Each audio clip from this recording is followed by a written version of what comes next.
And we are back, and we just finished watching 2010's Blue Valentine, rated R, with a runtime of 1 hour and 52 minutes. We caught this on Prime Video, but it is also streaming on Fawsome, Peacock, Plex, the CW, the Roku Channel, and to buy rent on Prime Video. This is by director Derek Cianfrance, with writing credits to Derek Cianfrance, Cami Delavigne. Sorry if I mispronounced that. And Joey Curtis. According to IMDb, the relationship of a contemporary married couple charting their evolution over a span of years by cross-cutting between time periods. That doesn't make any sense, that sentence, does it? But it's sort of that description. That's a rough description. I mean, they're not really describing anything about what's going on. And it's a very weirdly worded sentence. Yeah.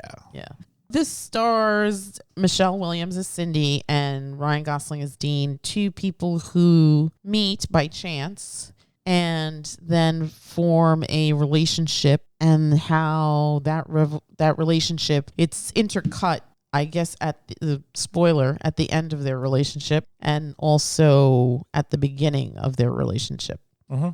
This is your first time seeing the film. What'd you think? Just seriously depressing. Yeah. Very depressing movie. It wasn't bad. I mean, I was interested the entire way through.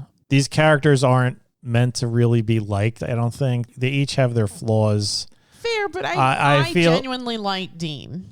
Of the two, Dean is the more likable. Fair. But his flaws are he's kind of childish and naive, and I would maybe say complacent. To get to the point where they are by the end of their relationship, he clearly hasn't really been paying attention to the signs. Either that or he's blocking them out because he doesn't want to. Or he's blocking them out because there's several things in the film that show you where these people are coming from. For Dean, he comes from a broken home. He says, I don't really know my mom. She's not in my life at all. And I'm thinking that the fact that he came from a broken home makes him not want to be part of one. He wants to have a family. Whereas Cindy, she grew up in a home where the parents stayed together, and it clearly was not a good way to grow up. I mean, that meatloaf scene was just weird. Mm-hmm.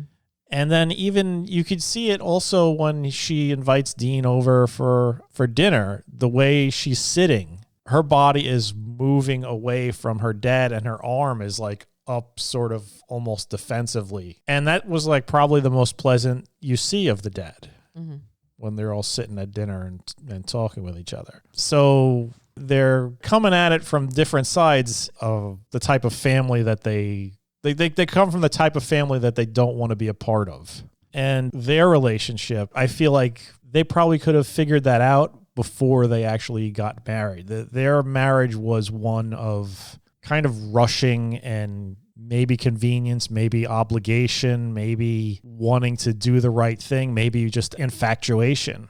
They didn't really know each other that long. They should not have been married. Mm-hmm. It was just what happened. And I mean, given the circumstances of how they got together, it's not really that hard to believe that, okay, yeah, that marriage ain't going to work out. I mean, sometimes those types of marriages do, but clearly beyond infatuation, they were not looking for the same things. Cindy was clearly looking to become like a doctor or something beyond, having like a career. And Dean, he said, oh, I'll never get married, I'll never have kids, but he clearly had no problem with it. In fact, he dove into it, and he was happy. The way he played with the daughter, and he was trying to be playful with his wife as well. And I guess after, I don't know how many years they were married. How old was that kid, do you think? Like 5, probably, or maybe younger, actually. Yeah, I don't know how old the kid was, but however long they were married, clearly the charm had worn off for Cindy, and now she was looking for more. Or she was looking for something that Dean could not give her. Meanwhile, Dean was just, yeah, I'm happy. She's like, well, I want you to do something where you don't have to drink to go to work. And he's like, I love that part of my job. Yeah, to me, what a luxury to be able to drink and then go to work. So they're clearly not viewing life through the same lens. So I have a few thoughts. We're going to pair this with Comet by Sam Esmail, which is also tagged as a romance love story, but is actually not. This is not my favorite film, but I don't hate it. Watching it really allowed me to sit in my feelings and my thoughts. I felt like the Dean character was very likable and sympathetic, whereas I understand where Cindy is coming from, but she's not likable in this film at all. No. I liked her when she was young and naive and whatever. And it's funny, she's studying to be a doctor and she doesn't know how birth control works. It's like, what is going on with you? You're obviously old enough to get birth control. Why don't you do that? The other thing was the progression of their story and how the director cuts it up. So it's sort of like this hodgepodge of a story, but ultimately you understand that this relationship has run its course. And so the thing that I was thinking about as I sat there was how do you make love stay? And I think that the answer to that varies by couple and varies by individuals. However, it takes a lot of work. It takes a lot of real love and sacrifice and compromise and patience and consistency and understanding and kindness and compassion and so many other things. It really takes a lot to have a successful relationship. Relationships are not easy, even the ones that look easy on the surface. It takes work. And if you're not willing to do the work there, then it is what it is. But I think it's harder to stay and it's easy to walk away from. And I felt like this was another reason why the Cindy character was unlikable to me, because she was ready to walk away. She had been done a long time ago, and that's very obvious. Whereas Dean understood that he wasn't perfect, but he really genuinely loved his little family. He loved his wife. He loved his daughter. Whether his daughter was blood or not didn't matter. She was his daughter. He never referred to her as anything but his daughter. He said he was living the dream. Right. And that his whole thing was work and come home and be with Cindy and Frankie. That's all he wanted. And I agree with you. I feel like Cindy was ambitious and this and the other thing. And maybe she regretted her choices, but it's easy to walk away. It's easy to say, oh, I'm sorry. I don't know. I'm sorry. But it's harder for a person to say, tell me what you want me to do, and I'll do that. Because they're fighting for this, for whatever this is. They see this in a different lens than the other person. And so it's very heartbreaking. I agree with you. It's very depressing. It's very heartbreaking because you actually see the dissolution of this relationship. It is at its final resting place. And it's sad because it impacts so many people and things will never be the same. That child is not going to be the same. She genuinely seemed to gravitate to her father more than anybody. Well, he was the fun parent. There was that, but I feel like, she's a nurse, so he probably has more time to spend with her. Yeah. So a child is going to gravitate to the face that's more familiar. Mm-hmm. And I feel like she may be loving and kind at points, but I'm sure whether it's this situation with her husband or stuff at work, she probably takes that home and is probably less patient with the child. You don't see it, but you can infer that's a possibility.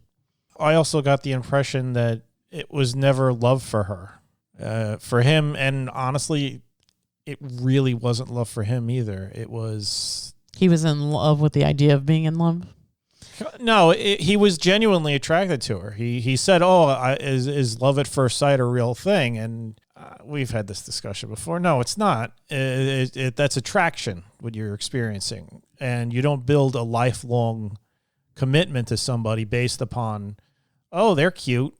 Eventually you get to know each other. And the thing with him was he's a simple guy. Maybe for him, yeah, he could build a lifelong relationship with somebody based upon just attraction. But I don't think she would have ever gotten to that situation had she not gotten pregnant. Had she not gotten pregnant, she probably would have dated Dean for a little while, and then that would have been it, because they weren't really committed at that point. No.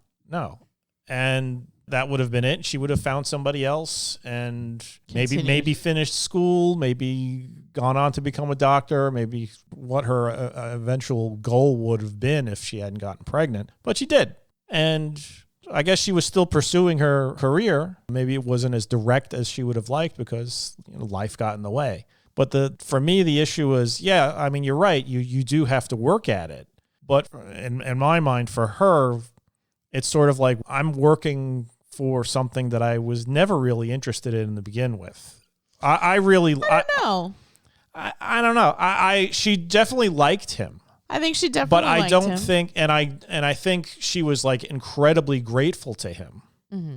One, for just being there. I mean, he was there when she was thinking about having an abortion. Mm-hmm. But he stuck with her even through that. So she's grateful for that. Plus, I mean, he's a charming, handsome guy. There's that. But that only lasts for so long. Mm-hmm. And then life takes over. And you need to have that sort of, oh, yeah.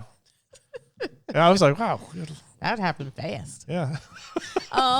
But life goes on. And eventually it's not about, oh, you're cute. Cuteness don't last.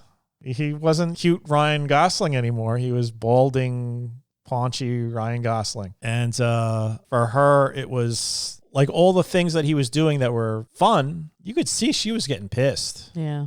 She was losing her patience more and more. The whole breakfast scene, you see like her light up a little bit, and then she puts the oatmeal on she's oatmeal. She's oatmeal in a bowl. He's Lucky Charms eating raisins off the table because it's, we're animals now. Yeah. And it's like, oh, well, guess who's probably going to have to clean up those raisins off the table.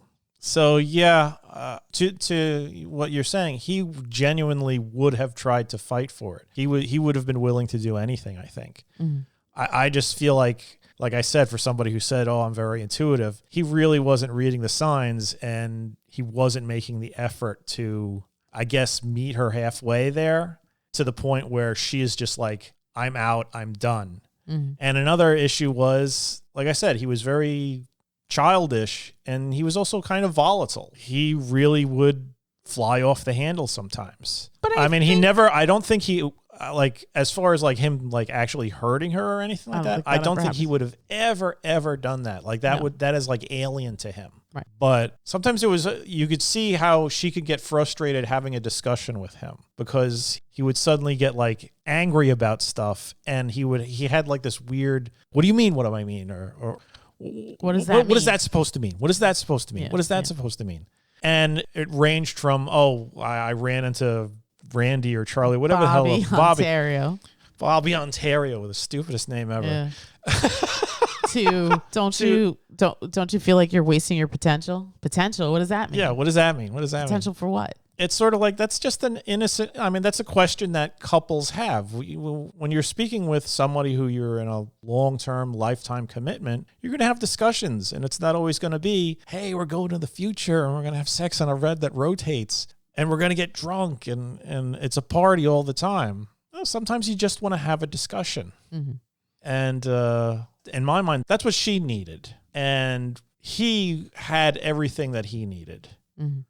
And that's why you don't really make a lifetime commitment to somebody who is just like, oh, they're cute, or, oh, I'm grateful for them. It's, we got to know each other. I know what this person is like. We're connected. We're like thinking the same things almost. That's love. That's like true love. It's more than just, wow, they're pretty, or, oh, thank God they did that for me. There's just more to it. It's more faceted, and it's more interconnected. And I don't feel that they had that ever. Possibly, but I also feel that in some ways, as goofy as Dean was, he matured. Maybe he had some romantic notions about love and family and whatever, but he was willing to take this deep dive and be with this woman and raise a family with her, which is not an immature thing. That's a level of commitment and responsibility. Meanwhile, she I think to your point, was grateful for him to be there. But I also think that she sort of fell in love with him because he was there. He offered this to her. I don't think that's love. But wait, so in all of this time, his love for her seemed to have grown because he was genuinely hurt that she rejected him. She was genuinely hurt, like, I'm good to you. Oh, you want me to hit you? I'm not going to do that. So he genuinely felt things for her, even from the very beginning. Whatever you want to say, love at first sight, whatever. There was something about her that called to him. And he made the trek to try and reconnect with her. And by some crazy force in the universe, they happen to be on the same bus. Whereas she, instead of at least trying to commit to this relationship, she checked out for whatever reason. And for whatever transgression that he did to her, she completely wrote him off. And she didn't even give him that chance. He said to her, I'll be better. Just give me a chance, right? But she wasn't about that because that's what I'm saying. I don't think she was ever in love with him. I don't agree. I think that she was, but then when things got hard, she withdrew. I didn't feel like her character had any kind of growth or maturity. She was always Cindy. Whereas Dean, I think, matured. And as goofy as he was, there was something about him that adapted, that was willing to be flexible, that was willing to commit to this family. So he definitely, in my book, was the more likable and the character that I felt the most empathy for, because I felt like he was genuinely trying. I feel like he would have tried to give her what she wanted. Right. But she never expressed what she wanted. Right, because she was already done with him. Right. That's the thing. As far as growth goes in their relationship, I don't think either of them grew.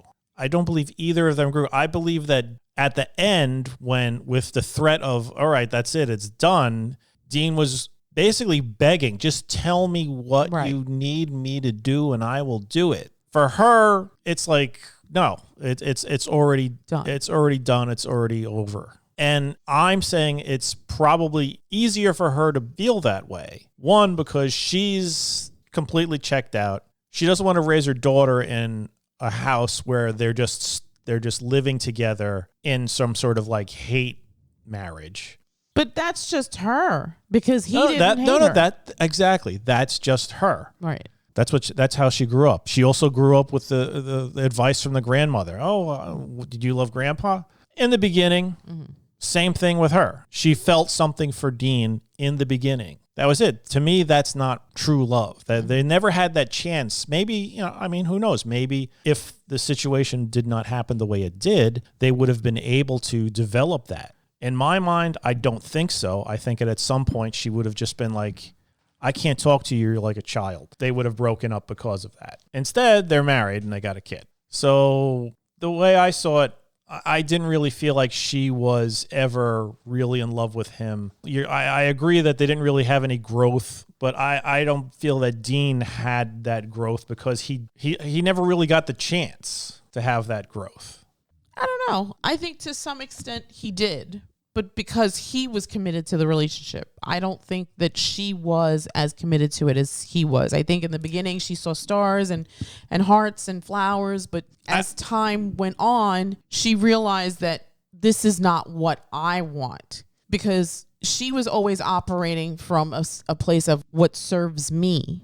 Mm-hmm. So there is no growth there. There is no maturity, because all she cares about is, how does this impact me? She's not even willing to work on her marriage to try to help her daughter, right? It's about me. Whereas Dean is about the family unit. So she, more than anyone, has no growth because she doesn't want to be. She doesn't want that. She wants what she wants, when she wants it, how she wants it. Like, she didn't even want to have sex with him. And it's like, you knew this was going to happen, so why did you even agree to go on this parents' night out getaway? Well, why did she? I don't know. Do you? No, I imagine it's because Dean badgered her into it. I don't know. I mean, did you feel like he badgered her into it? Yes. They just buried the dog. Mm-hmm. She didn't want to do anything, and he's just like, "Where's that thing? We have like a free night at the Scumbag Motor Lodge or whatever. We're doing that." Mm-hmm. And she's just like, "I really don't want to do this." And he's like, "Which one do you want? Do you want the cozy room or do you want the future room?" Mm-hmm. And she's like, "I really just don't want to do this." Mm-hmm. And he's like, "Okay, we're doing the future room." But she doesn't want to do it because she doesn't want to spend any time with him. Yeah. Right. But maybe she felt bad for him. But that's not love. She felt bad. When he's crying about burying the dog, she comforts him. And she's like, "I'm sorry, I'm sorry." When she was yells at her like, "I told you to close the gate." Yeah. She starts to cry. No, she's crying. She was crying before that. Yes, because she felt bad. Yeah. Because to some extent, I don't know, the dog got run over or whatever, but yeah, I guess because he was on the side of the road. Right. So she's the reason that this happened to this I don't think she was thinking, "Oh, it's my fault." I think she was just sad that the dog was dead, and he said, "I told you to close the fucking gate." Yeah. So they're not meant to be together. Well, I know, I agree with I think that, we're just talking around. I think we're just talking in circles because she's checked out. Yeah, she's checked out. Yeah. She doesn't love him. My argument is she never truly did. Okay, fair. She was grateful to him. She was smitten with him. But those are not love. Okay. And he was smitten with her. He believed he loved her. He definitely loved that kid. Mm-hmm. And he loved this family that he had. Mm-hmm. It's the dream. Mm-hmm. He was completely content with the way things were and oblivious to the fact that she was not content as well. Right. Because, I mean, part of the whole living the dream with the happy family is everybody in the family is supposed to be happy. Sure. And she clearly wasn't. Right. And it's a fault of hers for not expressing herself. Mm-hmm. In a way that he could understand it, because in his mind, it's just like, I'm just going to keep the party going. We're going to the Q Motor Inn, and it's going to be great. And in her mind, it's just like, this is not what I want. This is not what I need. But all right, I'm going to do it. I'm going to go with him. Mm-hmm. So that's not healthy at all. No, not at all. And in his mind, I'm sure if they had gone there and just had a couple of drinks and had sex, he probably would have been like, mission accomplished, marriage saved. Mm. Meanwhile, she would have just been like, yeah, I basically just laid down and let him do whatever he wanted on top of me and then pretended to fall asleep. Yeah.